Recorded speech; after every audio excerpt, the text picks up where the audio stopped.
Clerk, time is 7:01. I'm going to call this council meeting to order. The Town of Aurora acknowledges that the Anishinaabe lands on which we live and work are the traditional and treaty territory of the Chippewas of Georgina Island, as well as many other nations whose presence here continues to this day.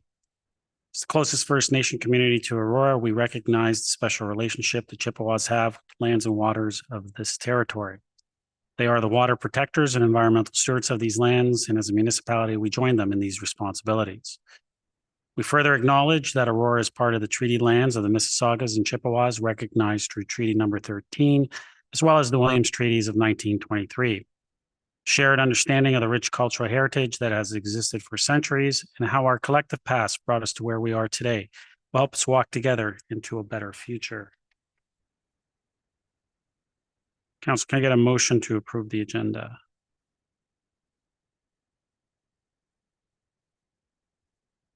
Gallo? I was just going to suggest, if I could, considering we have a delegate as well, to move 9.3 forward, just after the minutes, maybe before standing committee, if that's okay. Oh, Councillor, if you're okay, unless anyone pulls, we'll go through the consent agenda. Yeah, when we get to standing, I'll ask for everyone to pull, and then when we get to an item to actually discuss, we'll bring that one forward. How's that? Prior to item 8? Pardon? I was suggesting prior to the consent to the standing committee. I'll just ask for everyone to pull anything before we speak. That would be the first item that we speak to. I'm just going to get everything procedurally out of the way. If you catch what I'm saying. Yeah, as long as it's it'll be the first thing that we speak to. Yeah, it's the first thing that council will speak to. I'll pull it forward for that purpose. Sure. Okay. Councillor Gilliland. Thank you. I'd like to ask the members of council to make a motion to waive procedural bylaw. I would like it to be waived to permit a motion to be added to the agenda tonight regarding the location for the men's transitional shelter for the transitional housing place. Seconder, Mr. Gallo. Need 2/3. Call the vote.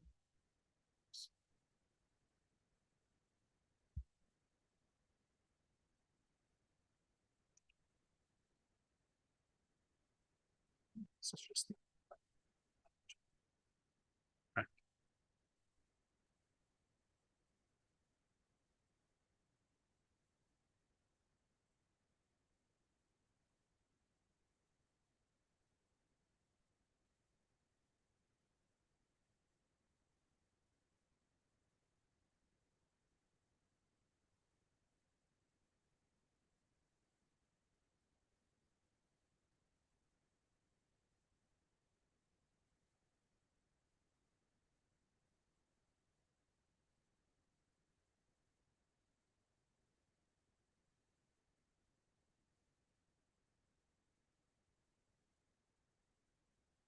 How's it go? It didn't register.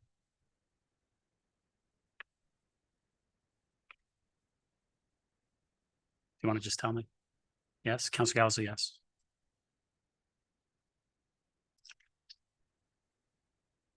That carries.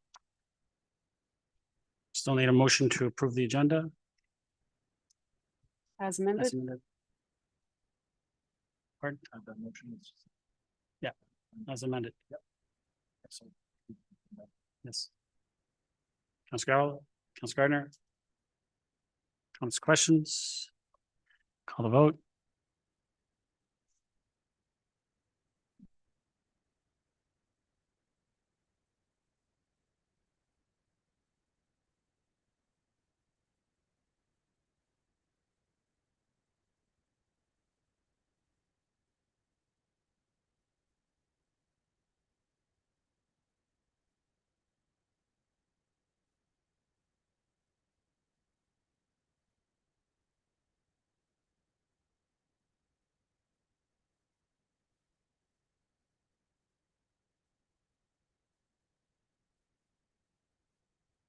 Councillor Gallo? Yeah. Councillor Gallo, yes. That carries. Any declarations of pecuniary interest? Seeing none. We have no community presentations. We have one delegation. Mr. Rick Armstrong regarding item 9.3. Mr. Armstrong.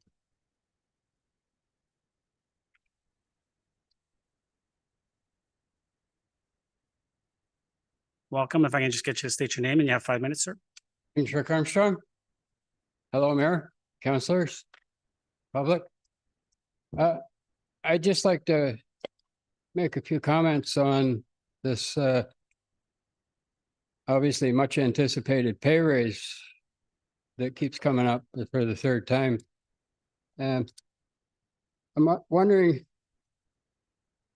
my taxes, yes, I pay about $3,600 a year in taxes at present. It's a bit more than that, but we'll just round it off to there. My property's 2,700 square feet. So I figure that's $1.33 for every square foot per year I pay for taxes. And I'm going to end up in the next 10 years at some point not being able to afford to pay the tax bill in this town. And I'm wondering where this is going to end. I know you people work hard. I do.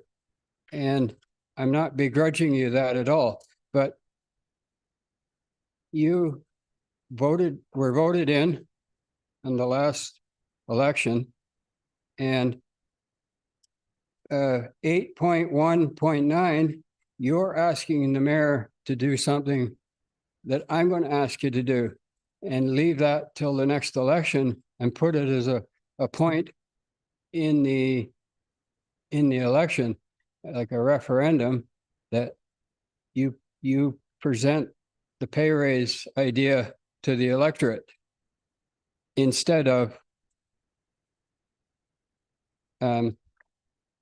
going through it the way you are now. Because I would dearly love, I worked for 44 years in this town other than 6 months of it, and I've never been able to go in the front office and tell the boss, you're paying me this much now. I don't get the concept of it. I've never been able to do that. And as a further bit, does anyone on council here know the hard times that the ordinary Jane and Joe have gone through in their working life to try and get another dollar to just to feed themselves, never mind anything else. Don't put shoes on their feet or anything. There's a, where is the Heron massacre was a strike at a coal mine, and the entire thing went AWOL, and 23 people were killed in that. It was a coal mine strike. What about the asbestos mine strikes in Quebec, where there were 5,000 employees that were living in destitution, more or less, in the town of Asbestos from Johns Manville. And the government sided, the Quebec government sided with the Johns Manville, an American company even. You wouldn't that'd be surprising from Quebec. But anyway, they ended up agreeing with collaboration with then a lawyer, Pierre Elliott Trudeau. He sided in this thing, and the church sided with the workers. So that started the separation of Quebec from the Catholic Church, which had been a long-standing thing since they first set foot in the soil in North America, the French. It's even come to that. And there's a recent contract with the UAW, the Ford Motor Company. It was so rich that it has Ford looking for shoring off alternatives for making things elsewhere. So they're not going to end up with jobs anyhow. I covered you're asking the mayor. I did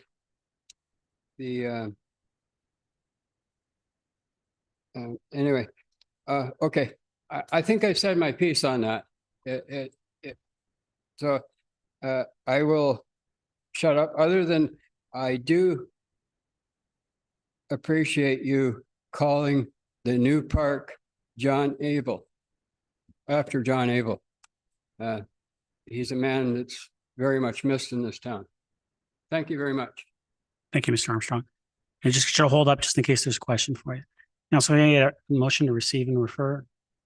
Councillor Thompson, Councillor Weiss, any questions for the delegate?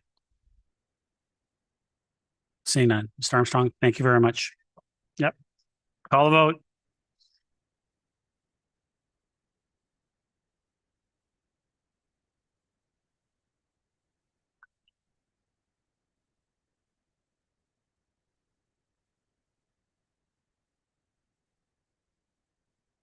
Carries. So consent agenda, someone want to move to approve the consent agenda? Item 7.1 to 7.6. Councillor Thompson, second, Councillor Gardner. Comments or questions on the consent agenda? Call a vote.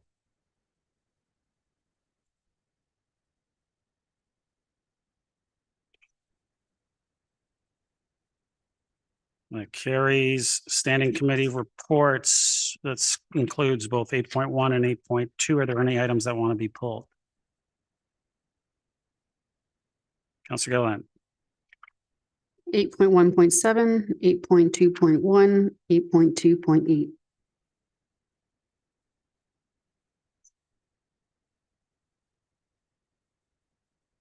Eight, 8.1.7, 8.2.1, 8.2.8.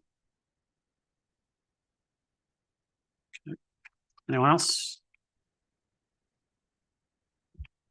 Councillor Thompson, 8.2.4.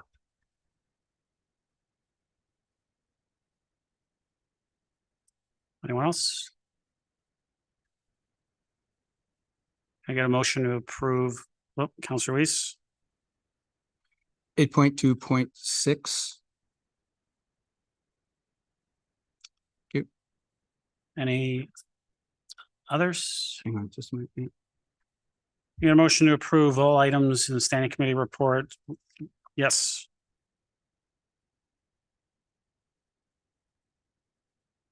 Councillor Weiss,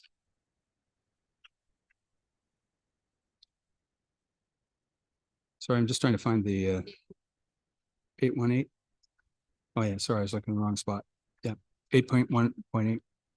you get a motion to approve all standing committee report items minus 8.1.7, 8.1.8, 8.2.1, 8.2.4, 8.2.6, 8.2.8. Thompson, seconder. Mr. Gardner. Call the vote.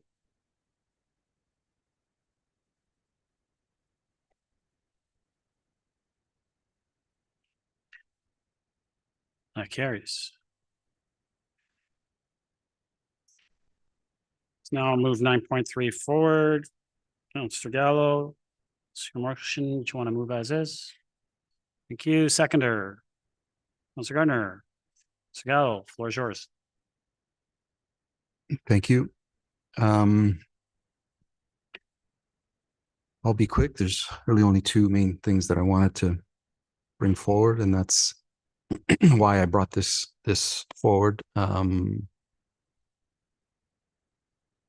think it's important that there's some clarity around both of these resolutions of council back in October. And I wanted to, at a minimum, have a public explanation to both us and the public too, so that everyone better understands exactly what transpired. So through you, Mr. Mayor, to staff, CAO, or I'm not sure who, could you just go through what happened with both of these resolutions? As we know, the Windrow program moved forward and was funded, notwithstanding not being in the budget. And this is an attempt to fix that. And the council compensation, while it did proceed for November and December, it did not continue into the new year. CO. Through Mr. Mayor. So with respect to the Windrow motion first, that was passed by council. And in order to start enacting that, funds were actually spent in 2023 in order to advance that, because the motion required or called for a Windrow program to be in place for 23-24 season. So we had actually already started hiring and so on for the Windrow program in 2023. And we did not change the budget for 2023 in order to make that happen. The Windrow, as Councillor Gallo has pointed out, it is correct that the Windrow dollars were not specifically in the budget in 2024. And on reflecting on that and the state of knowing in 2024 that we did have a Windrow program that council had approved, it should have rightly appeared in the budget.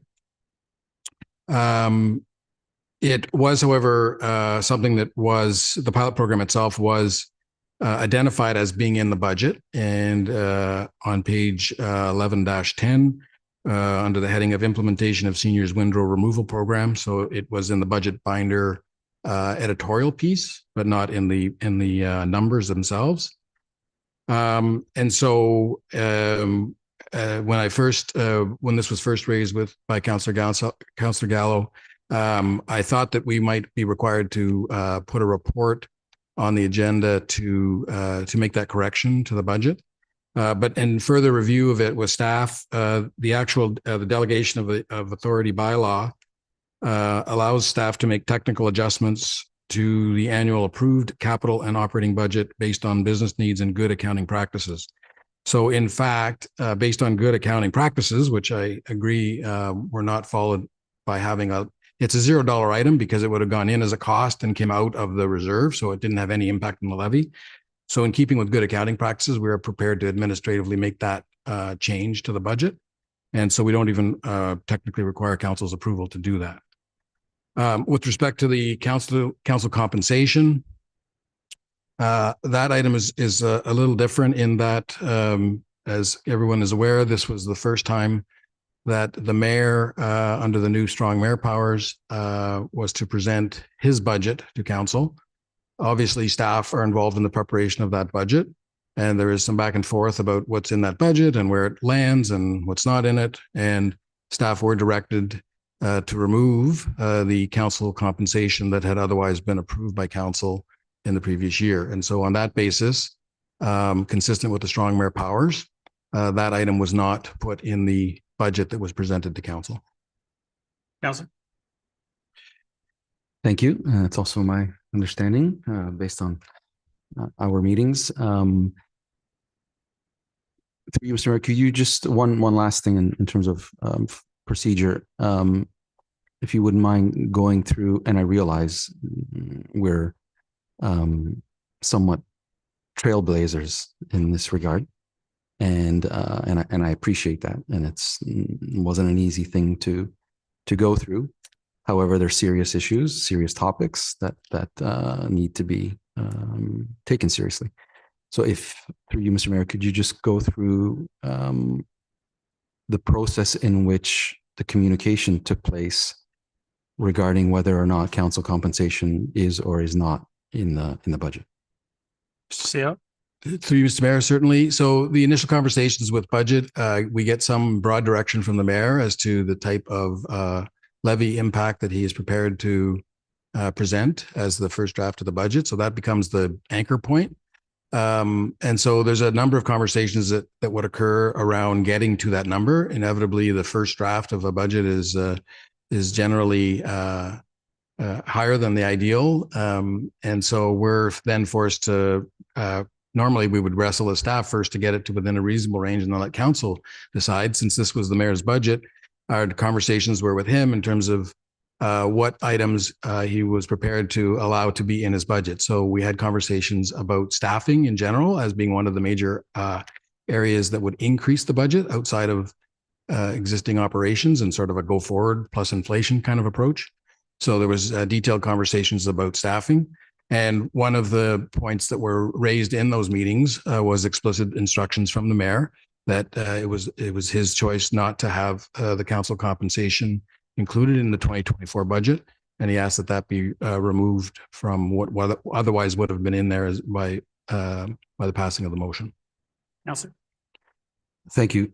Does the act prescribe a method in which that happens, or is it just kind of free for all conversation that doesn't necessarily have to be documented or made public or any of that? Thank you, Mr. Mayor. Mr. Through Mr. Mayor, I'm going to defer to Mr. Desario on that. My understanding of it is, though, that there is no specific prescription about how those conversations are to be held.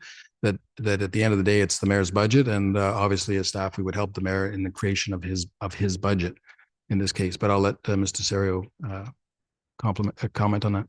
Desario. Through you, Mr. Mayor, the CAO is correct. There isn't anything. It just, the legislation just says that the mayor is to present the budget. Councillor. Thank you. I think it's one more flaw in these strong mayor's powers that at a minimum, some communication, even in public, should be at least presented. Because specifically with this, if it's something else that had to do with the budget, these two items were council resolutions. Majority of council move these resolutions forward. And that's kind of why I'm bringing it back, because I believe that the majority of council should rule the day. And in both of these cases, one is a bit of a fix. And I now understand that that staff could have done it internally, even though I think this is probably a better way to do it in terms of spending money out of a budget that isn't in the budget, notwithstanding its funding source out of a reserve fund. And to be clear also in terms of the funding model for council compensation, and that's why it's here as well, is because there is zero tax levy increase to this. It's also funded by the same source, the tax rate stabilization fund. So I'll leave it up to my council colleagues. That's the reasons why I put this forward. Councillor Rees. Yeah, thank you. I'm still not satisfied why we're here with this, and I'd like a little bit more on it, if you don't mind. The councillor both of the Windrow and councillor compensations were both passed by council. And I believe that they were passed by council legally and binding, etc. I didn't see a mayoral decision written on this, although it was declared that it was going to happen. So I expected that to happen, and I expected whatever needs to be done by staff to be completed. And then I saw this motion, and I'm not actually sure what the consequences of these motions are, because as far as I'm concerned, the motions have already been passed. So is this an internal issue that went on here to decide that something gets into the budget and something does not get into the budget by virtue of a conversation with the mayor regarding strong mayor powers? Because I just want to make sure we're doing what's legally correct. I voted for the motion for councillor compensation. There's no, everyone should know that I'm in opposition of the strong mayor powers and the use of them for non-provincial priorities, such as this looks like it is. So I really want to know if you're satisfied that these motions are necessary, because I don't know what the consequences of the outcomes of passing them or not passing them are. And if you could let us know what those are, Mr. Nadarozny, through you, Mr. Chair, to Mr. Nadarozny, I'd appreciate learning a little bit more about it. CO. Through Mr. Mayor. So in the end, I will defer to Mr. Desario because you did ask for a legal opinion there, and she would be the first to say I'm not qualified to give a legal opinion. But I'll give you a CO perspective on this, in that as a matter of fact, many decisions are made by council throughout the course of the year that find their way into the budget.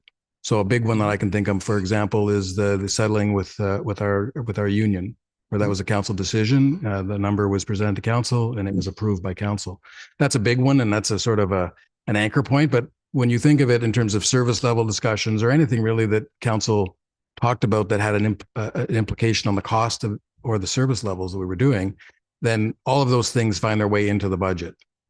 And so this one, in that respect, is no different. It's a decision that was made by council to increase, to increase the expenses of the corporation in a specific area. And but the direction was to uniquely identify those expenses and take them out of the budget going forward in 2024.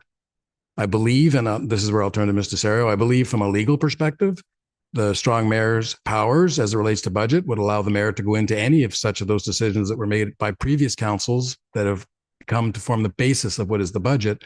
And the mayor could suggest that he or she did not want to move those things forward.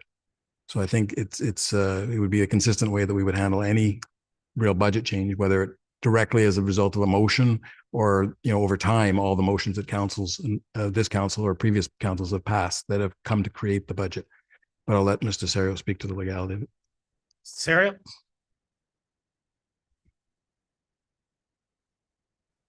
Through you, Mr. Mayor, the CAO is correct.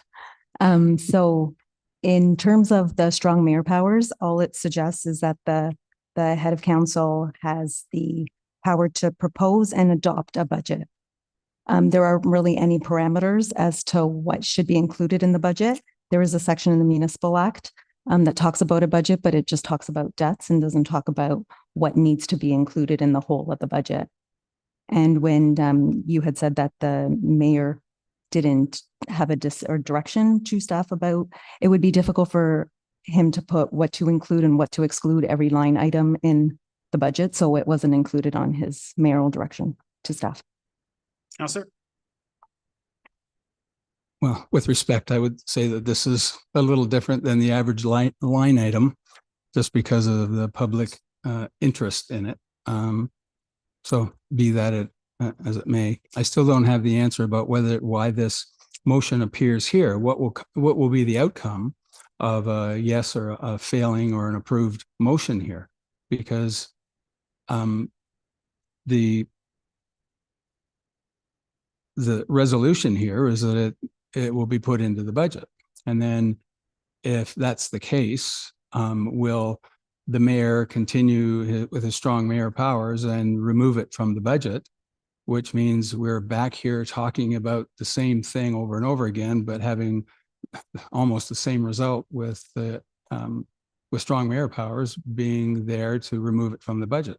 So I want to find out whether these motions here have any effect whatsoever, and why they're here. So that's through you or mayor to whomever has the answer. Through Mr. Mayor, I'll take the first stab at this again. With respect to the first part of the motion, if that were to be passed, then at that point in time, we would have direction to include it back into the budget. If number 2 were passed, I don't think it needs to be. As I explained, we've since looked into it, and in keeping with good accounting practices, we can do that administratively, because the direction of council is clear that windrows were to be included, and the mayor did not ask for windrows to be taken out. So we can handle that administratively, but if it passes, it just becomes sort of redundant, I guess would be the best way. We don't need it to fix it. And I believe as well, and I hadn't thought of this until late today, that I think that perhaps item 3 might be redundant as well, because I believe the motion, the council compensation motion of October 24th includes that information about tax rate stabilization. But I think it's probably, I won't speak for Councillor Gallo, but it's probably in there more for clarity to remind everybody that both those items were funded from that reserve. I don't know if Mr. Serio wants to add anything in terms of the outcomes. Councillor? I'm seeing shaking her head no. Go ahead, Councillor. I'd like to hear what others have to say before I say anything for a second time, but I'm still not satisfied that the motion belongs here, and I don't know what our discussion is going to warrant, what's going to happen out of it, because it looks like it's going to be the same thing. And if I'm correct in understanding this, that when the mayor, if there are still strong mayor powers in force at the end of this year, the mayor could very well not put it in the 2025 budget and the 2026 budget. So whatever happens here will be happening for a short term, likely. Is that correct through you, Mr. Mayor, to the CIO, probably? CEO? Through Mr. Mayor, I wouldn't want to speak on behalf of the mayor about what he may or may not do, but I think from a technical perspective, each budget, if the legislation stays unaltered, each budget is the purview of the mayor. Councillor? Thank you. That's all for now. Thank you. Councillor Gilliland? Thank you. First, I agree with Councillor Weiss. I really don't know why this motion's before us. For me, this is procedural. This was a motion that was passed back in October. I don't know why we're opening this can of worms and having discussions about getting in the weeds of this. I've seen a lot of stuff online. This was dealt with in October. I don't want to recognize this motion. I do feel this is procedural and this could happen behind the scenes. It shouldn't be something we need to discuss out in public once again. I do think that there was a ball dropped in respect to the strong mayor powers. I think there's a lot of gray area there. And yeah, I do blame this government for the strong mayor powers for these small municipalities, because in my opinion, they just don't work. We've seen time and time again, democracy being challenged that doesn't make any sense when it comes to housing priority. And this is just one of them. To me, working as a team with my council fellow mates for the betterment of the community is exactly what I want to do. And I really wish we did have a collaborative working relationship. But unfortunately, we've been putting this political, putting politics in front of people kind of mentality and making fellow councillors feel, I guess, less valued just for the sake of gaining votes or maybe pushing negative votes out there. I am very truly disappointed. I'm disappointed in you, Mr. Mayor, and also some stats that were provided by staff that instead of working with the council as a team, that you have chosen to publicly mislead information out of context in an unethical manner, and in my opinion, with the intention to slander your fellow council members that you don't agree with. Again, I want nothing more than have a collaborative relationship. I want to work as a team. However, these actions don't exude the qualities and characters of a leader who wants to work as a team.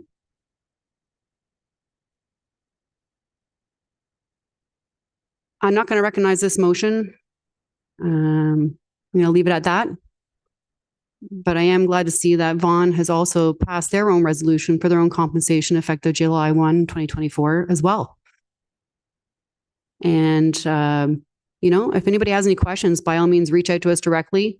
I know there's some social media out there that likes to block and control the narrative out there. And unfortunately, as councillors, we don't have the same reach or the same way to get our messages out. So we're open to the conversation. There's a lot of misleading information out there that's been way out of context and very unfair playing field. Unfair for us. And really, you need to question that motive. I want to treat this job professionally. I respect what I do. I respect my constituents, and I want nothing more than do good for the community. Thank you. Councillor Carter? Thank you, Mr. Mayor. First of all, I'd like to thank Councillor Gallo for undertaking this difficult issue. I think he got a lot of disparaging comments unjustly, and I'm very sorry for that. When I ran for council, I knew what the pay was. I accepted that. But now to find out through an independent committee review that we are so underpaid compared to the 18 municipalities studied, I consider that disrespectful to the work we do and to the responsibility we hold. And I just cannot understand why the mayor wouldn't want us to get a fair salary. as Councillor Kim said in the first meeting we discussed this, we've been underpaid significantly. This is about pay equity. Council is deserving. I completely agree. And it just would be the right thing to do for the mayor to accept the work that we do and how underpaid we are. I mean, you yourself get $40,000 more than the mayor of Barrie, which is a city with almost 2/3 more population. And that's fine. But please don't deny us a fair salary. Thank you. Any other comments or questions? Councillor Thompson? Thank you. Don't support the motion. I'm, you know, the intent is to reinstate the increase to certain councillors. You know,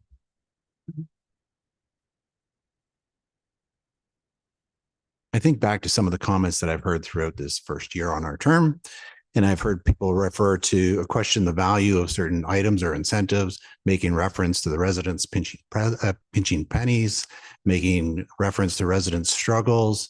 And yet, whenever council compensation comes up, none of those comments come forward. It's all about them feeling that they themselves are unfairly paid. I'm sure there's lots of residents in this community that feel that they're unfairly paid as well. I'm sure there's lots of residents that are struggling and don't necessarily agree with this either. And so the vote happened, but thank goodness that the mayor had the strong mayor powers, because I think it reflects the vast majority of residents in this community that don't agree that we should get this sizable increase. And I agree with them.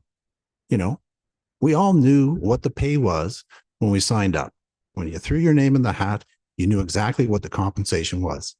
And for anyone to turn around a year into the job, not even, and say they want a substantial raise, I think is disingenuous. And so I don't support the motion. Any other comments or questions?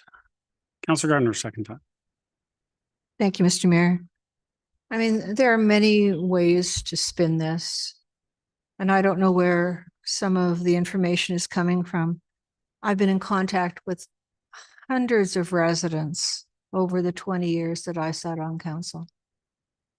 I have not heard any objections from any of them, only support. So I don't know where your facts are coming from, but I doubt them. Any other comments or questions? Councillor Gallo, second time.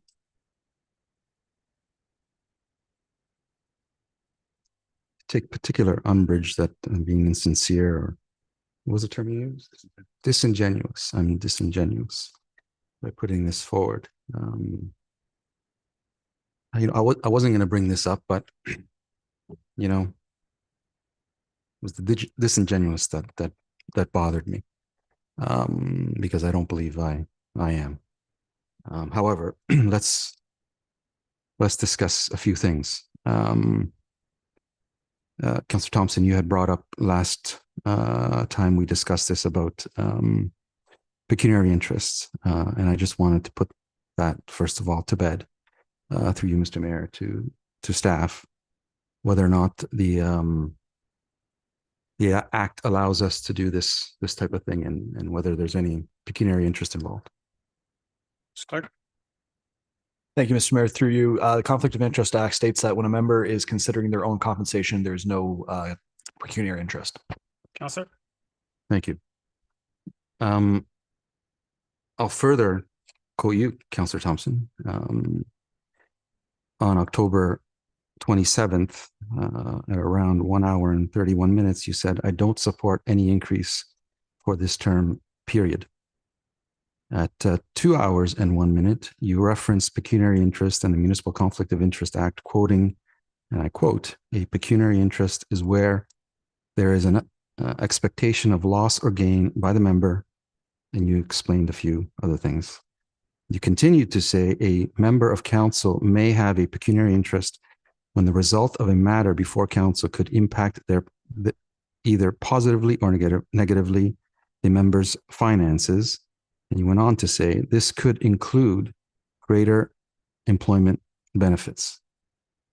I'd like to ask through you, Mr. Chair, to Councillor Thompson, whether or not, and I know you voted against this, you certainly benefited from November and December of the council compensation, and you had a choice to opt in or out to the pension plan.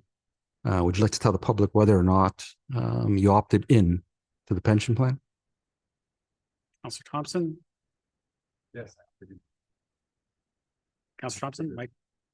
Yes, I opted into Omer's. To me, Councillor Gallo? Not only the definition of disingenuous, but it's also the definition of hypocrisy to, in this microphone, say, no, adamantly, I am completely opposed to all of this. And then you have a choice to accept or deny one of the portions of that resolution that I put forward, and you chose to accept it at the taxpayer's expense. And you sit here now again saying you completely disagree with this. To me, that's the definition of hypocrisy. Correct me if I'm wrong, Mr. Mayor. I really have nothing more to say. I support this fully, and I think it's the right thing to do. Councillor Weiss, second time? Yeah, I guess I haven't not yet received the answer about the consequences of voting one way or the other for this. I already voted for this back on October 24th after numbers of hours of discussion. I did so because I looked at the information. I believe in getting some things done that need to be done, and one of them is human resources in this community. At that time, we were talking about a relatively large increase for our staff, and that staff and union discussions. This type of thing didn't come up about whether we wanted to move into a different circumstance. We just simply did what was best for the community at that time. And I chose to vote because I think it's the best thing for this community not to have to sit on this for another 3 years and come back in October of 2026 and then have the same thing run all over again. Because in 2026, with other municipalities moving forward, then we're going to be even further behind. And we'll hear the same thing, probably only worse at that time. So why are we procrastinating on this? That was the reason why I voted before.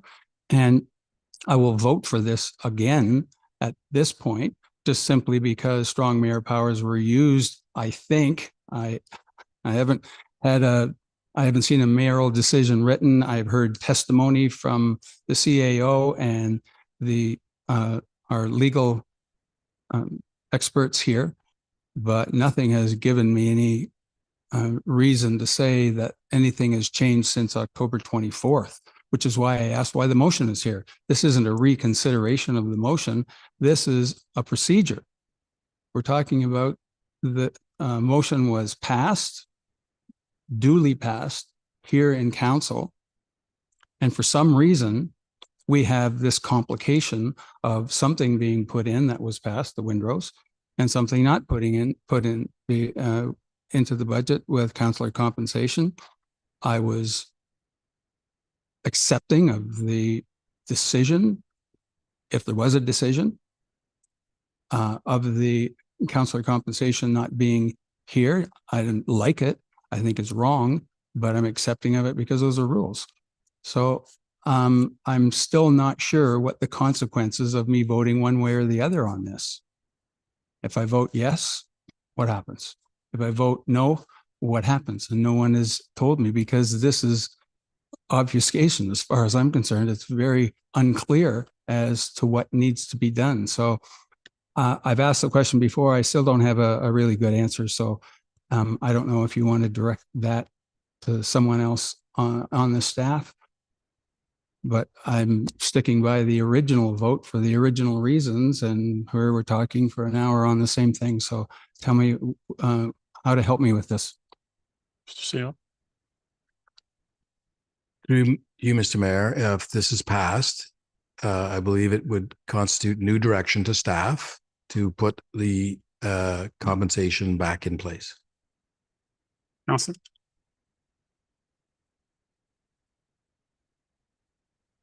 Thank you for the answer. Any other comments or questions? Councillor Thompson, second time. Thank you. Through you to the CAO. Perhaps you can provide some clarification why OMERS is still in effect, whereas council compensation was rejected through the budget.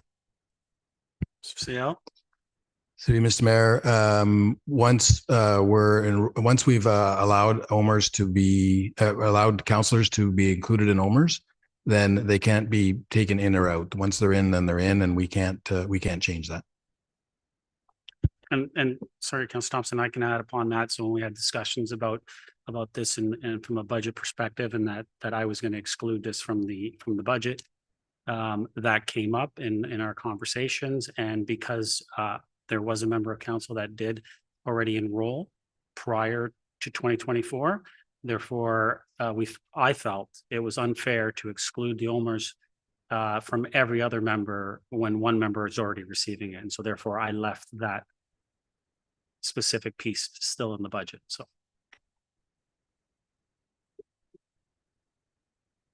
Thank you. And certainly, absolutely, once the conversation that I had with HR and the CEO indicated that in 2024, OMERS would still be available. Yeah, I did make a decision that I would opt into it. Clearly, I have nothing to hide about not admitting it. What I meant by disingenuous is that if you know what the salary is and you agree to it, to then come out and say that you need a significant raise, I don't think is fair. Those are my comments. any other comments or questions? Everyone's speaking the second time except for the members here. Before I call the vote, there's clear direction given to staff on both issues. Also, when I presented the budget for the first time, it was in my notes that I made public that Windrow's was included in the budget. I also, during both times that we discussed this at General Committee and at Council, I said that this is not going to be in the budget. I said it publicly. I released a statement saying so. And as has been mentioned by our staff and by our legal team, as far as from a strong mayor's powers in the legislation, does not require mayoral direction specifically this. It requires the mayor to develop a budget with staff. And I gave the instructions as far as what is to be included and what is to be excluded as per the legislation. And so hence why we're here. I heard overwhelmingly from the public, thousands of emails. And if you'd like, I'll show them all to you. And I'm sure you guys got a lot of them as well. That they wanted me to specifically use the powers that the legislation afforded me, that the provincial government provided to municipalities across this province to remove this from budget moving forward. And so I acted upon what our residents and our community overwhelmingly wanted. So I will not be supporting this again. Call the vote.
Through you, Mr. Mayor, just wondering how to record the vote of Councillor Gilliland. She's left the table. She's abstained. Just to clarify, that an abstention vote is vote in the negative. So we will show her vote as in the negative. Thank you.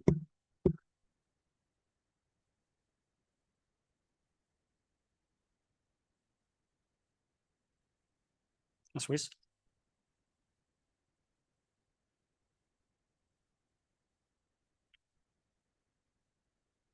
Yes. Councillor Weiss, yes.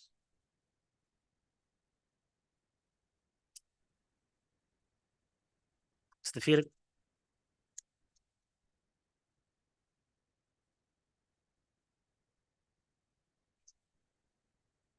Eight point 1.7. Councillor Weiss will move to 8.1.8. Councillor Weiss, it's yours.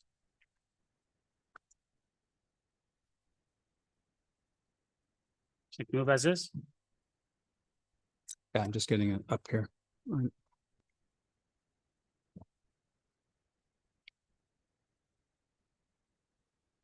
Sorry, I asked for 8.1.8. 8.1.8, Hollandview Trail pedestrian crossover. Yeah. Yep. Would you like to move as is? Yeah, thank you. Yeah, just one sec. Just need a seconder. Councillor Gallo, thank you. Go ahead, Councillor Weiss. Thank you. The last time we went through this, I just want to make a small correction.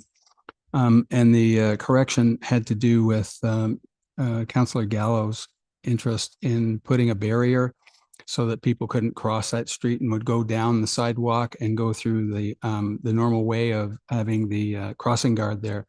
I'm familiar with that area because I walk it almost every day. There is no sidewalk on the south side. So if a barrier was put at the end of the pathway, then people would have to go around that. And if they were to go down to the crossing guard, they would be on the road going down the crossing, down there to the crossing guard. And I don't think the crossing guard works east-west. North-south. I think it works east-west. So there may not even be any assistance there. And I think it would be more dangerous to put a barrier there. So I think the original recommendation of the report should stand without going forward with a barrier. So that's my comment. And so it's been asked to go back to staff, but I want staff to be sure that we're talking about the right pedestrian crossway, because it's actually more dangerous if you put a barrier there. So that's it. Any other comments or questions?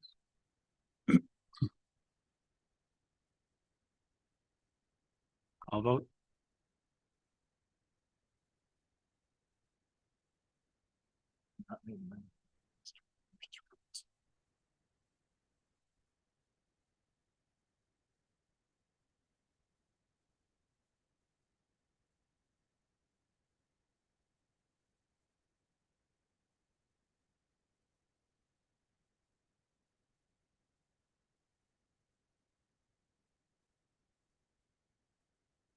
Councillor Weiss, do you want to just tell me at this point? Yes, Councillor Weiss is a yes. That carries. Go back to 8.1.7. Councillor Gilliland, you pulled this one. Would you like to move as is? I wanted to put that on the floor for sure. Can you move it as is? But I do want to actually have an action item to it. Okay, we'll get to that. Seconder. Councillor Garner, thank you. Councillor Gilliland, floor is yours. Thank you. Through you, Mr. Mayor, to Mr. Ramuno, I know there's some questions about budget and funding if we were to look at other options. And I know Councillor Gallo had some questions about that and how we would facilitate that and where that would come from. Because I believe some of the sentiment around the table was that we should invest in at least some lights and move up to other levels of crosswalk to make it a little more safe if we're going to do it right. Mr. Ramuno.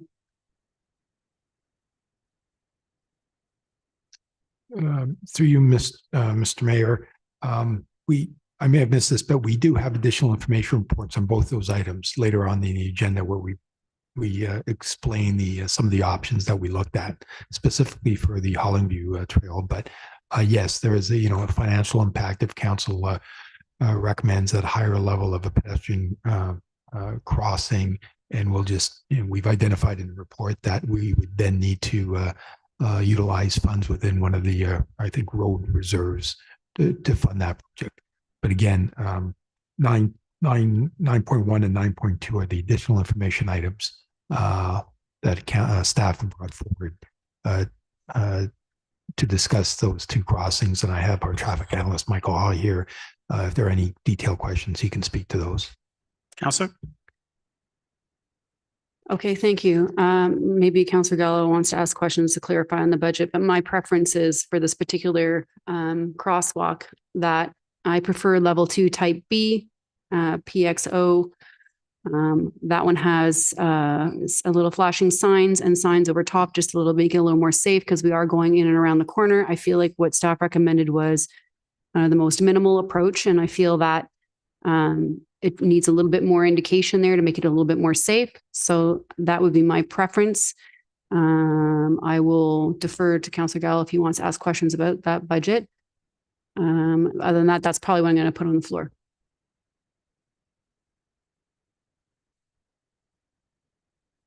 Any other comments, Councillor?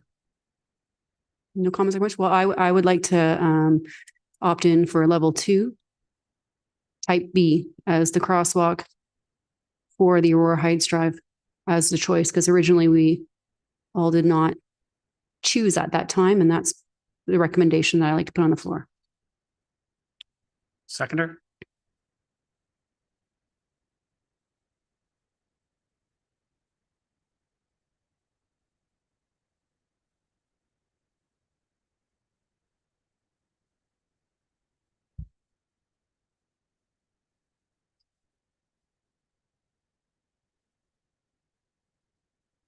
Anybody want a crosswalk here on Aurora Heights? Or we?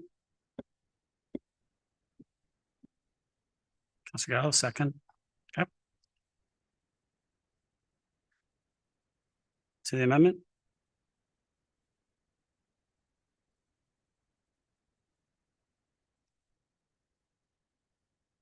Wait for it to get up and then I'll call the vote.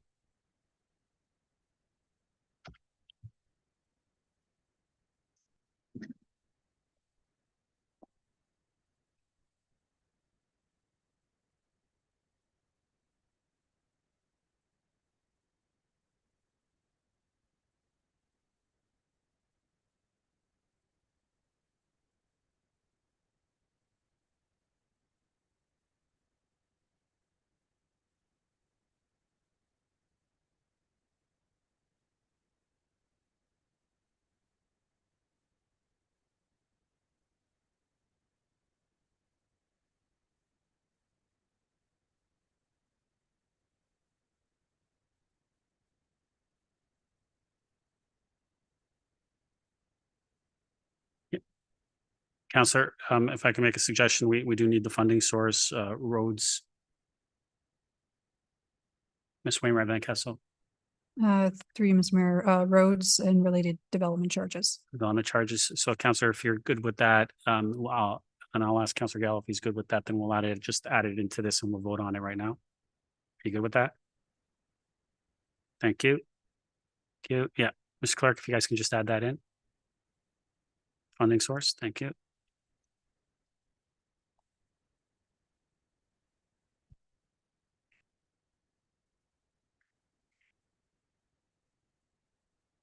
Okay. Both good? Okay, call the vote.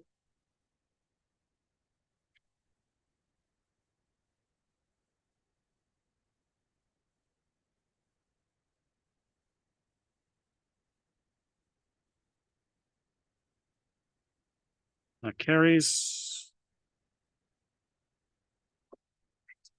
So main motion as amended. Mr. Clerk, we're going to add 9.1 in to receive. Yes, signature reports. So Council, we're going to add the 9.1 because it was just to receive, which was the additional report to this specific item. Okay.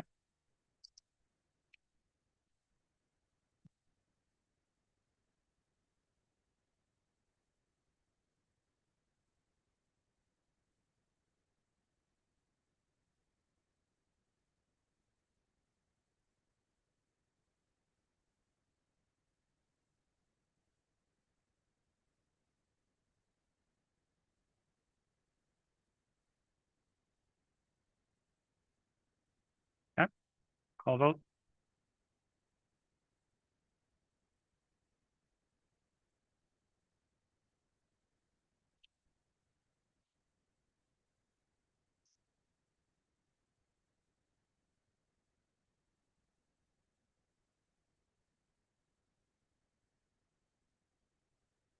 Ms. Reese, yes.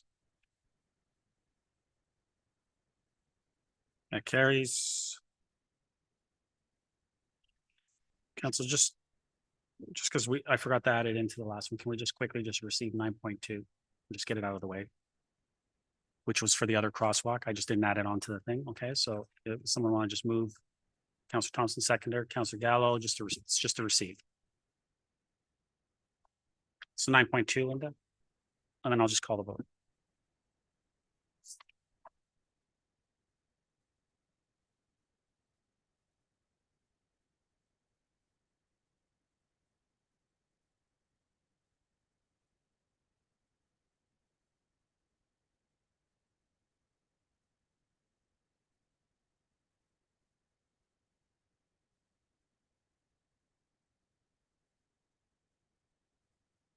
That carries. We'll move to 8.2.1. Councillor Gilliland, you pulled this. Would you like to move this?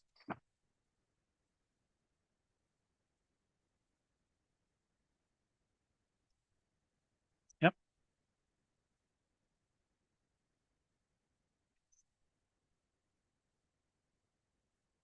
Someone want to move that? Councillor Thompson, seconder.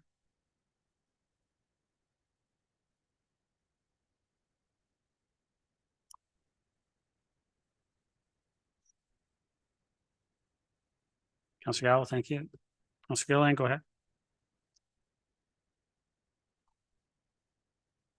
Thank you. I believe I said this before that in this particular session, but I felt that there was some procedural matters that were not utilized correctly. And as a result of that, I feel that the outcome of how the minutes became to be is not accurate. I don't agree with the minutes. Thank you. Mr. Thompson. Thank you. Through you to the clerk. Mr. Durand, was the proper process followed? Are the minutes accurate in your professional opinion? Mr. Clerk. Through you, Mr. Mayor, yes, the minutes are accurate in my opinion. Thank you. Councillor. Councillor Gallo. Can someone relate this to 8.2.10, please? Are they the similar issues? That wasn't pulled. I know, but it was moved forward, and my understanding is that we're going to go into closed session to discuss this. Yeah. So approving these minutes tonight, does it preclude any discussion in closed session? Clerk, does that be correct? Through you, Mr. Mayor, yes, they would not preclude any minutes. It's the same session, but there's two sets of minutes, one open, one closed. They don't depend on each other, so it won't. Adopting these minutes will not stop a closed session discussion of the closed session minutes on March 5th. Okay, these are the open session minutes, not the closed. Oh, sorry, no, they say closed. Closed Clerk, session. they say closed. Yeah. That's why if the idea is that Closed we're session gonna, public meeting minutes. So it's from the public's portion of the meeting. It's not Okay. the closed session. that's fine. Okay.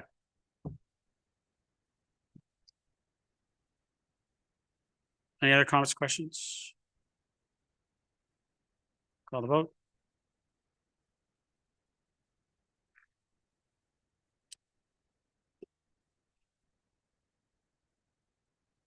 That carries. 8.2.4, Councillor Thompson. Move as is. Seconder.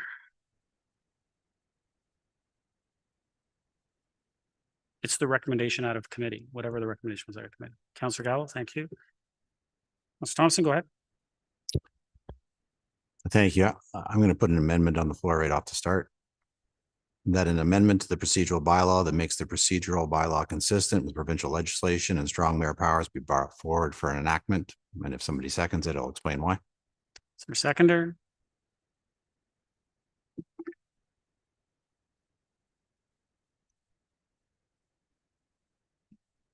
Can you repeat that, The Councillor? amendment is that an amendment to the procedural bylaw that makes the procedural bylaw consistent with provincial legislation and strong mayor powers be brought forward for enactment. Any seconder? No seconder, Councillor. It's fine. Speaking to the motion in front of us, the report talks about the principles of openness, transparency, and accountability to the public guide the town's decision-making process. I would simply say that our procedural bylaws should be a reflection of the legislation that's out there. Ignoring the reality doesn't make it go away, you know, and we should base our decisions on facts, not emotions. Any comments, questions? All the vote.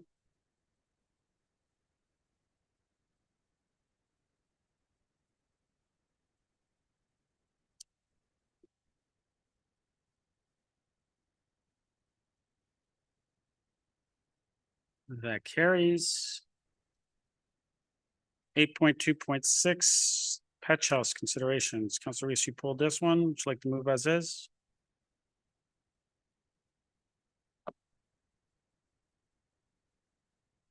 Okay, 1 sec. I just need a seconder. Seconder. Councillor Gallo. Councillor Gallo. Go ahead, Councillor Reese. I just wanted to bring up a couple of points. I've been talking to previous members of HAC, and I see that there was a notation in the information that the HAC would be continuously consulted on this, and I wanted to say thank you for that. But the members of the HAC from a few years ago got in touch with me and said that they felt that the commercial use of the Petch House was not to be done. And I understand that people change and things changed and HACs changed, but I didn't see that the HAC was consulted prior to this. And here we are trying to approve a motion to change the function of that historical building without sending it to the HAC.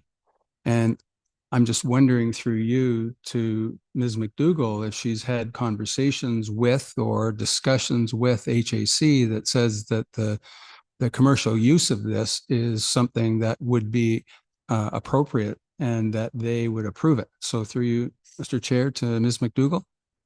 Ms. McDougall. Through you, Mr. Mayor, as noted last meeting, we had not been back to the HAC of this term, but noting that 3 of the 6 members were the same at that time, we felt at least tabling today the position of the previous HACs was important to respect the position of the last term's HAC. And in that, noted under the advisory committee notes within this report, it does speak to the HAC's recommendations. They had their caution and concerns for sure, but to proceed with it being hosted or used as a wedding chapel, they were fine with, but they definitely would like to see it again. And that was certainly something we've committed to do, is based on any design elements, we'd be taking it back to this term's HAC for their comments. So at that point, they definitely could share new views. Times have changed for sure, but out of respect of the previous HAC's comments, I wanted to make sure that they were brought forward. They did have an opinion, and 3 of which are still the same members. So I wanted to respect those comments and bring that before council. Councillor. Thank you. That's it for me, first time. Councillor Gallo. Thank you.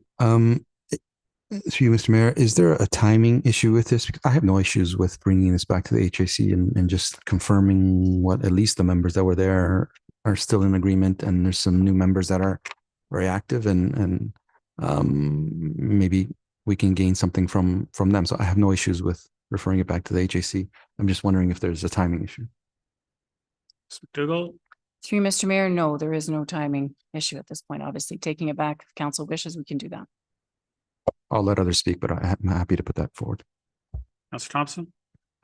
Thank you. You know, I agree with the idea of sending it back to the Heritage Advisory Committee, especially since in the report it also talks about that this potentially could be the first step and maybe further renovations are warranted to expand the use. And so this would also give them an opportunity to talk about not just what's currently been proposed, but whether or not more consideration should be going on to future use or expansion of Petch House as well. I think the comments were made last time around that, you know, this is good, but it would be even better for council to be able to have a complete picture of what the future destination or future use of Petch House is with regards to the costs associated and so forth. And so I support the idea of it going to hack and starting the conversation.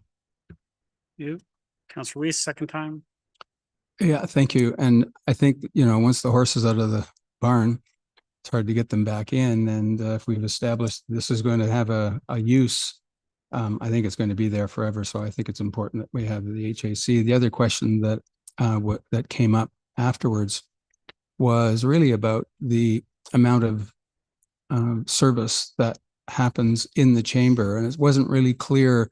I don't think it wasn't clear to me that this was a choice being made out of true intent that something was wrong with the council chambers, people weren't available, the space wasn't available, there's too much, we didn't have the capacity to do it. So I just like to confirm that the decision to move to the Petch House has some real value in terms of moving it from here. We're talking about spending 50,000 and then maybe 250,000 down the road when it may or may not be absolutely needed for the purpose that we're talking about. So I didn't hear last week what the business plan was for this vis-a-vis the number of people that are asking to use the chapel and to get married. And are we running out of space, or is it just a decision that we're doing because we think it's a place that needs to be filled up with something? So through you, Mayor, to Ms. McDougall.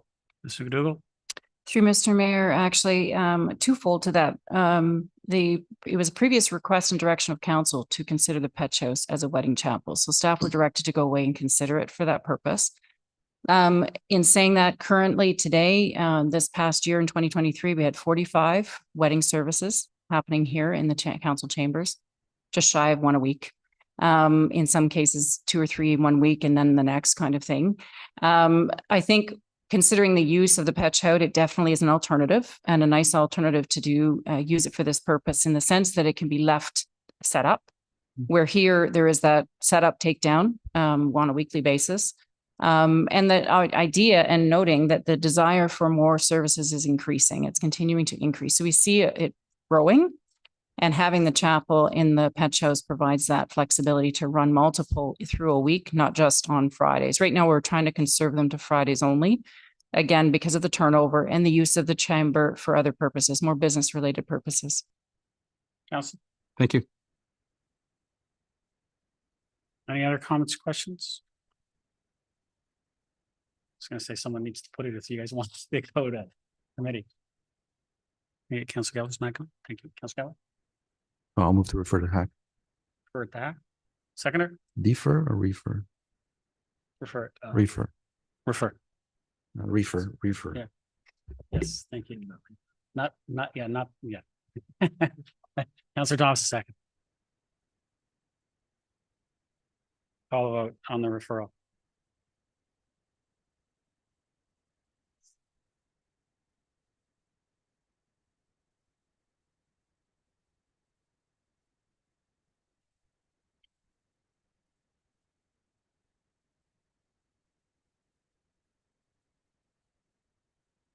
That carries. 8.2.8, Councillor Gilliland, would you like to move as is? Seconder. Councillor Gallo, thank you. Go ahead, Councillor Gilliland. Thank you. I just want to follow up with this motion. Last week, I was invited along with other supporting councillors in Ontario to a press conference in Queen's Park in support of the Women of Ontario Say No campaign. Their goal is for government to amend legislation to improve municipal codes of conduct. And as I've mentioned before, workplace harassment is alive and well in Ontario, all across Ontario. And everyone deserves a safe workplace, and everyone deserves the same respect. And no one should go to work and be subjected to any kind of abuse. And AMO's resolution is asking for this kind of accountability for elected officials to be held to the same account standards as every working Ontario worker. And as it stands right now, Why would anybody want to come forward with a serious complaint? If the harshest penalty is 90 days suspension with pay, I'm not so sure anybody would want to. Yes, this means any elected official could continue to represent the people, even if their behavior was egregious. In the private sector, you would be removed immediately. This issue is meant to be non-bipartisan, and at this press conference, all leaders of the opposition did speak. Also Emily McIntosh, who is leading the charge, as well as David Arbuckle, which was very impressed to see him there. And he is the executive director of the Association of Municipal Managers, Clerks, and Treasurers, and also sees a lot of value in supporting AMO's resolution to amend these policies. I was also pleased to see, as a result of this press conference, that Minister Paul Calandra did call this a very, very important piece of legislation in response to this press conference, and that it needs to be constitutional in order to achieve the results that they're looking for. And when asked whether or not there was a timeline that they could be achievable, Minister Calandra said that it could come as soon as June. So I was really happy to hear that there was at least some positive action made on this. I want to thank Emily McIntosh and her team and all the other elected officials for advocating for this legislation and stepping up to the plate. Accountability now is something that we're all aiming to strive for, especially when it comes to municipal codes of conduct. I'm looking forward to working with the province and supporting this legislation once it is presented. It's about time. We need to be accountable. Thanks. Any other comments or questions?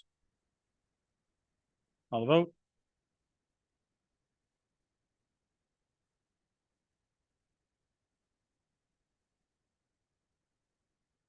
Carries.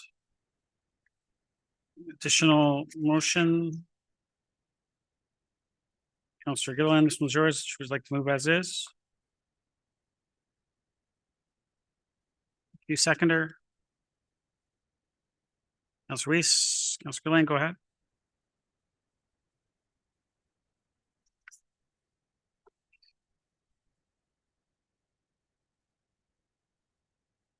Thank you. Okay. Is the whole motion going to be visible to the public, Mr. Clerk? Clerk. Through you, Mr. Chair, I believe actually, no, it'll just be the operative clauses. Okay. Councillor. Perfect. All right. I guess it really does speak for itself. I am happy to present this motion without further delay. I tried to get this on the agenda last general council, but that did not pass due to the procedural bylaw that was not accepted by 2/3. But I am happy to learn that today we've been able to get this on the table so we can act without delay.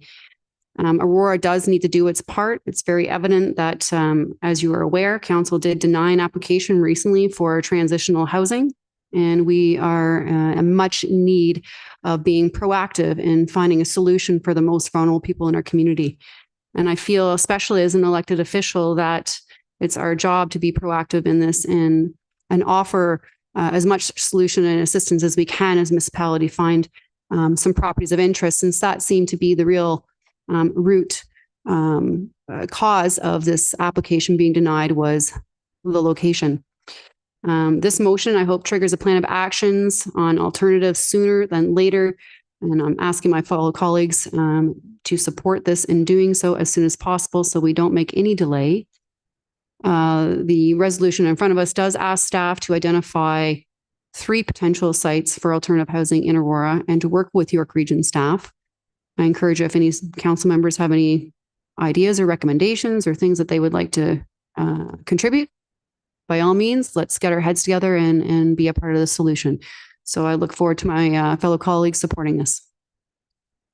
Councillor Gallo. Thank you. I will be supporting this, and I spent significant time between that meeting and now trying to, on my own, look at areas of Aurora that could be potential sites for this transitional housing. And I personally have identified 2. And if should this pass, I'll happy to share those with staff once it gets moving. Councillor Weiss.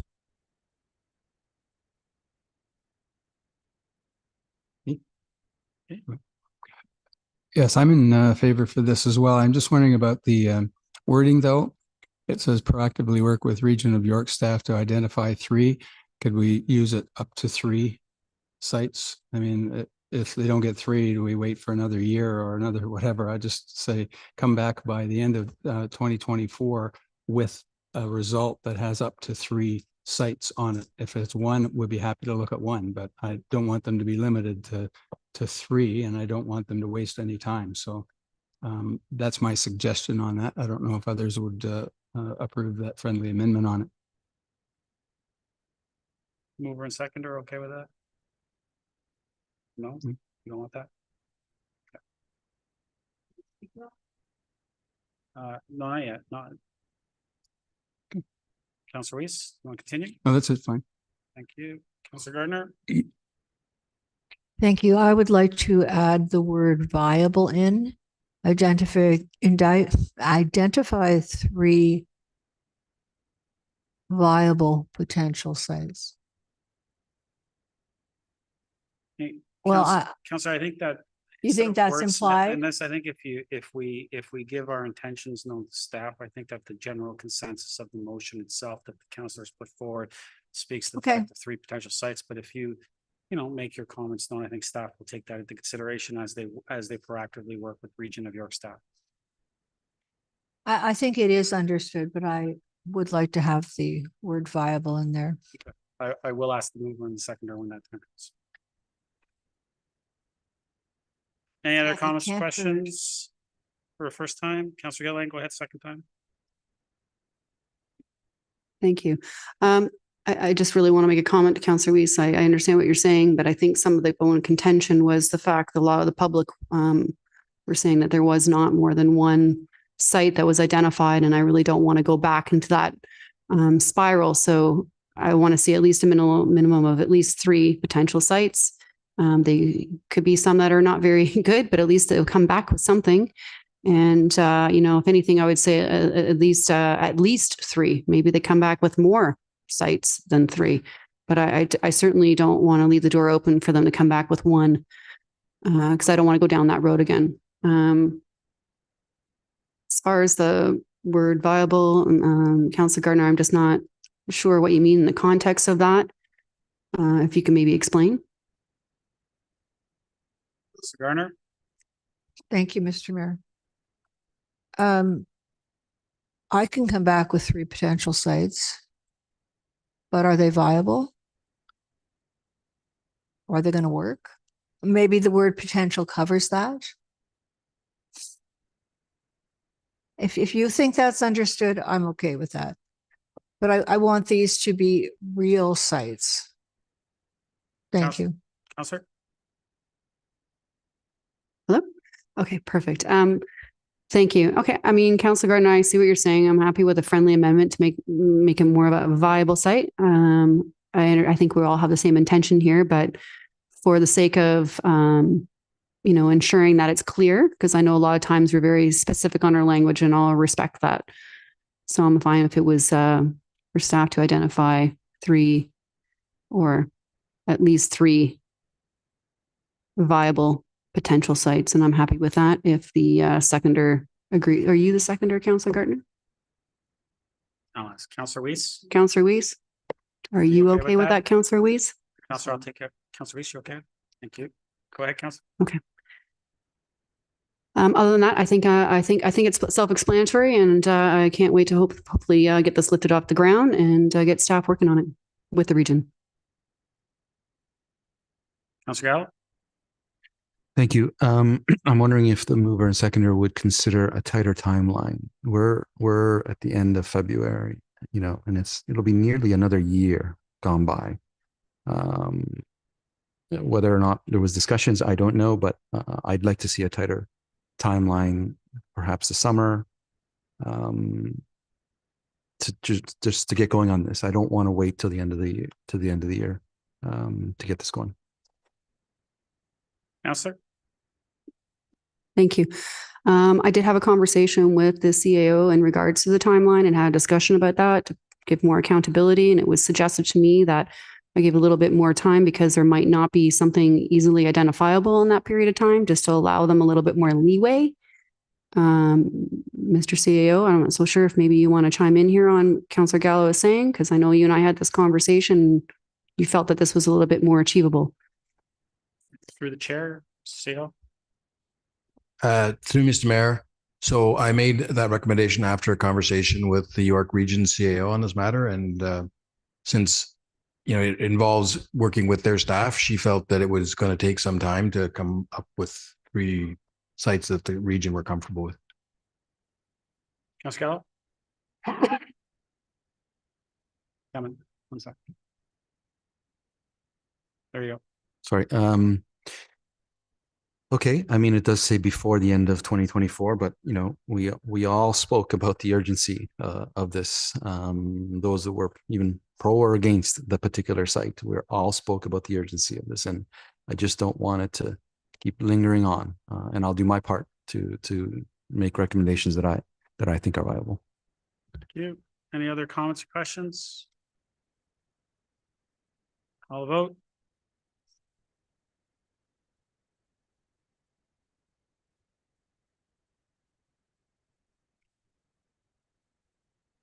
That carries. New business. Councillor Reese. Councillor Gilliland. No. Councillor Gardner. Councillor Thompson. Councillor Gallo. There you go. Mr. Mayor, I'd like to, considering Councillor Gilliland had left the table, I'd like to bring 9.3 back to make sure, at least her view. I don't know whether she had to go to the washroom or what the intent was. I don't know if it's a reconsideration at this point, but I'd like to bring 9.3 back. Mr. Clerk. Reconsideration. Like to move that. Seconder to reconsider. Councillor Reese. Requires 4. Yep.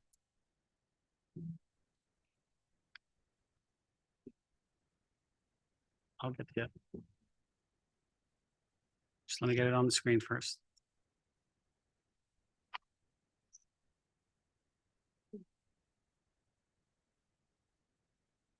Councillor Gallo, floor still yours. No. That's it. I just want everyone to vote accordingly. Okay. Yep. Councillor Thompson on the reconsideration. On the reconsideration, I just want to be consistent because we're still in the middle of the meeting. We haven't passed a confirming bylaw, and we're asking to redo an item that still hasn't necessarily been finalized. Is it truly a reconsideration? Is that what we've done in the past? Mr. Clerk. Through you, Mr. Chair, without doing any specific history, look up any history, I believe I recall times where this has happened before and council has done reconsideration. That's fine, as long as we're consistent. Okay. Call the vote.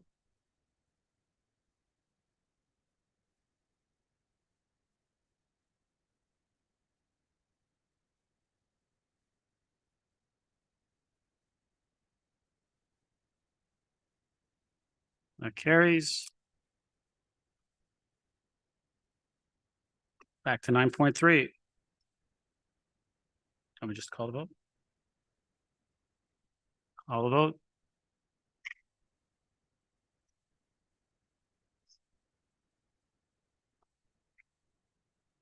Councillor Gilliland, go ahead.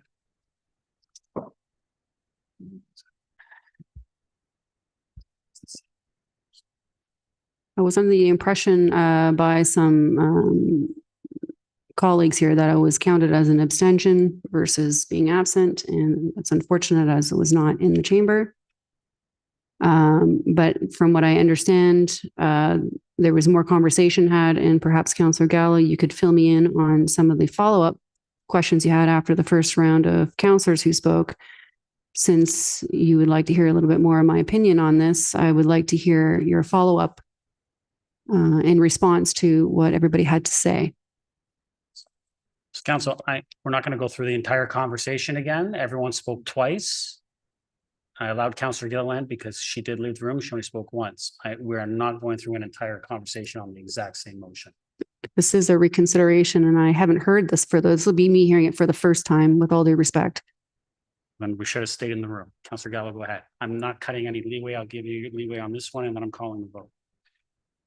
I'm not gonna, I don't think anything that I said would have changed your mind in any way or not. I was pretty disparaging to Councillor Thompson, with all due respect, on what he had said in previous meetings. That was the extent of my comments. Councillor? Thank you. From what I understand, and I'm going to say this again, that, it's hard for me to recognize this motion being here today. I don't believe that this motion should be on the table. It should not be in a form of a motion. I feel that it was not appropriate for the way the strong mayor powers was utilized. I think it was a lot of learning that was done about what strong mayor powers can do and how the process was. Doing a simple social media post or just making an announcement, in my opinion, is not considered a formal declaration of mayoral decision on what is to be done.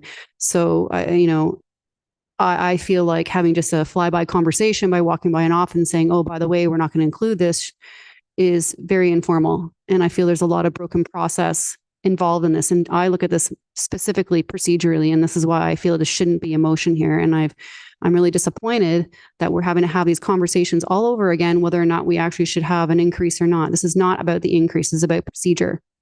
And I look at this as an inappropriate motion on the floor. This is something that should be done in behind the scenes through staff and figuring out what that proper process was. I think what this motion is doing is just identifying that there was a process that was broken. There's been other procedures that have broken. We don't come back with amendments and motions for that. I'm having that conversation right now in closed session. We don't talk about procedure and an open session and log all these things. Why is this one so different? Why? I'll tell you why this is different.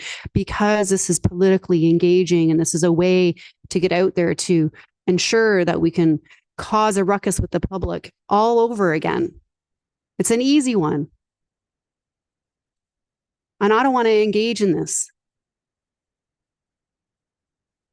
That's why I left. I do not want to be part of something I don't believe that should be on the floor. This should not be something we have to vote on. This should be behind the scenes. I was not satisfied with our legal counsel and the answer that we were given. I'm sorry. I am just not happy with that. I'm not happy with the fact that we got an increase for 2 months and it was taken away. In what world do you get a pay increase and then someone takes it away? To me, that dabbles in constructive dismissal. This whole process to me just seems so backwards. I don't understand the intent. And to suggest that, public, I did it for the public. Well, I received more emails and more public outcry over the $60 million project. But that's somehow different over the $60,000 we're going about now. Sorry, I'm getting a little bit emotional here, but Councillor Gallo, you wanted to bring this up and you want to hear my opinion, and this is kind of where it's at. And I'm just really disappointed at where it's gotten. And I don't like the way it's being handled out in the public right now. I think it's unprofessional. And I do not believe that this is how we should be conducting and treating each other around the table.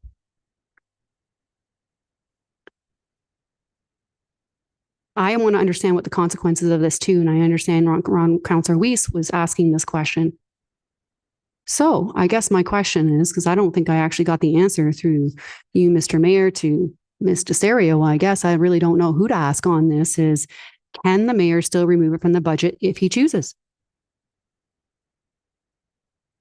Ms. Desario? Through you, Mr. Mayor, are you suggesting that if this is approved in 2025, can he remove it? I believe the CAO did answer the question. He said that assuming that there have been no changes to the strong mayor powers this year, then yes, he will. If so, he chooses, he will be able to do that. Councillor? Thank you. So essentially, this has just become a total election 2026 mode and has been turned into a way to publicly shame counselors and turn this into a way to get people engaged in a political way. So putting politics in front instead of people. Same thing with the men's shelter. I'm sorry, but same thing. And this is where we're at. I want to be able to do my job effectively. And I totally feel that we are great, smart, intelligent people who are trying our best around the table to work hard for the people. I don't think that I need to debate in October what council had actually agreed upon. I think what council had agreed upon was fair. In fact, we'd still be second lowest, but I don't want to get back in that. It's not the debate anymore. That's really not the debate anymore. It's happening in Vaughan. Geez, I'd like to know what the mayor of Vaughan had to say about it, but they all decided July 1, 2024, it's okay.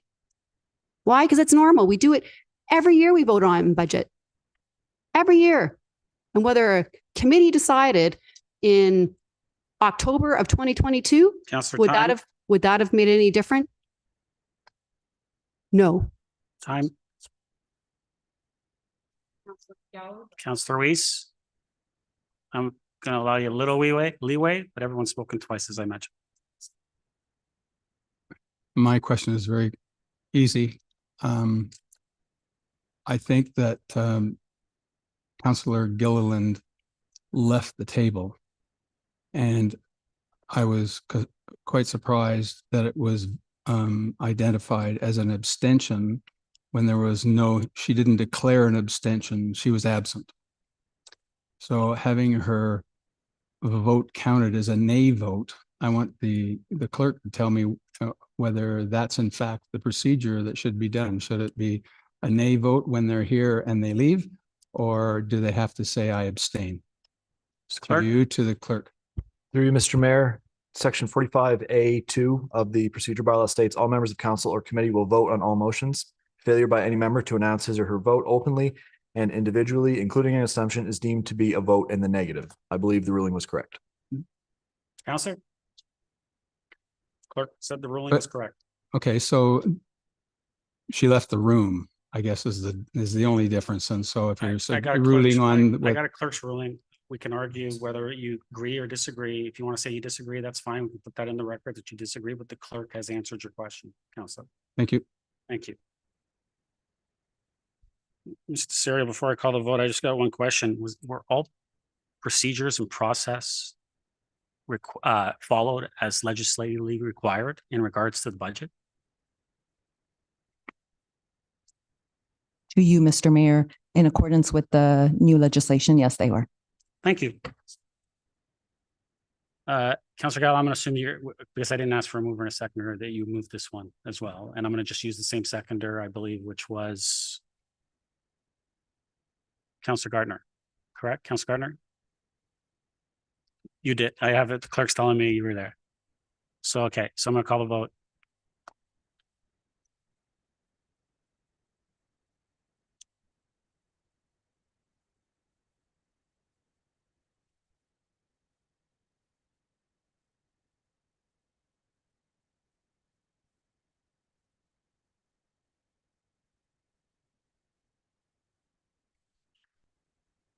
Councillor Gardner? Thank you.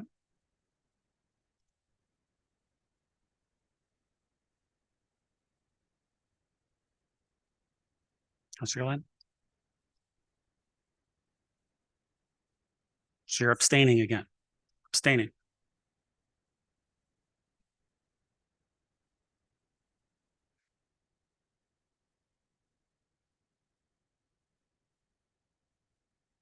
Read it again. 3-3 with an abstention again. Confirming bylaw. Oh, sorry, bylaws.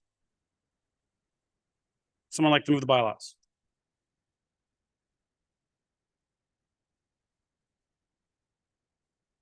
No one want to move the bylaws? Councillor Gardner, seconder. Councillor Gallo, thank you. Comments, questions on the bylaws? Call the vote.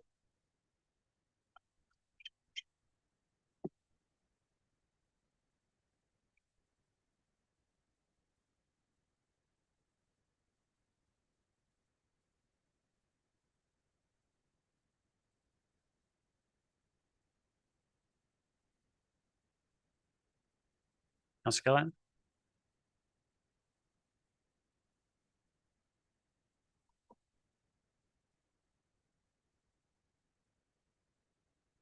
That carries. Confirming bylaw. Councillor Gallo, Councillor Gardner, all those in favor? Opposed? That carries. Motion to adjourn. Councillor Thompson, Councillor Weiss, all those in favor? Opposed? That carries. We are adjourned. Thank you, everyone.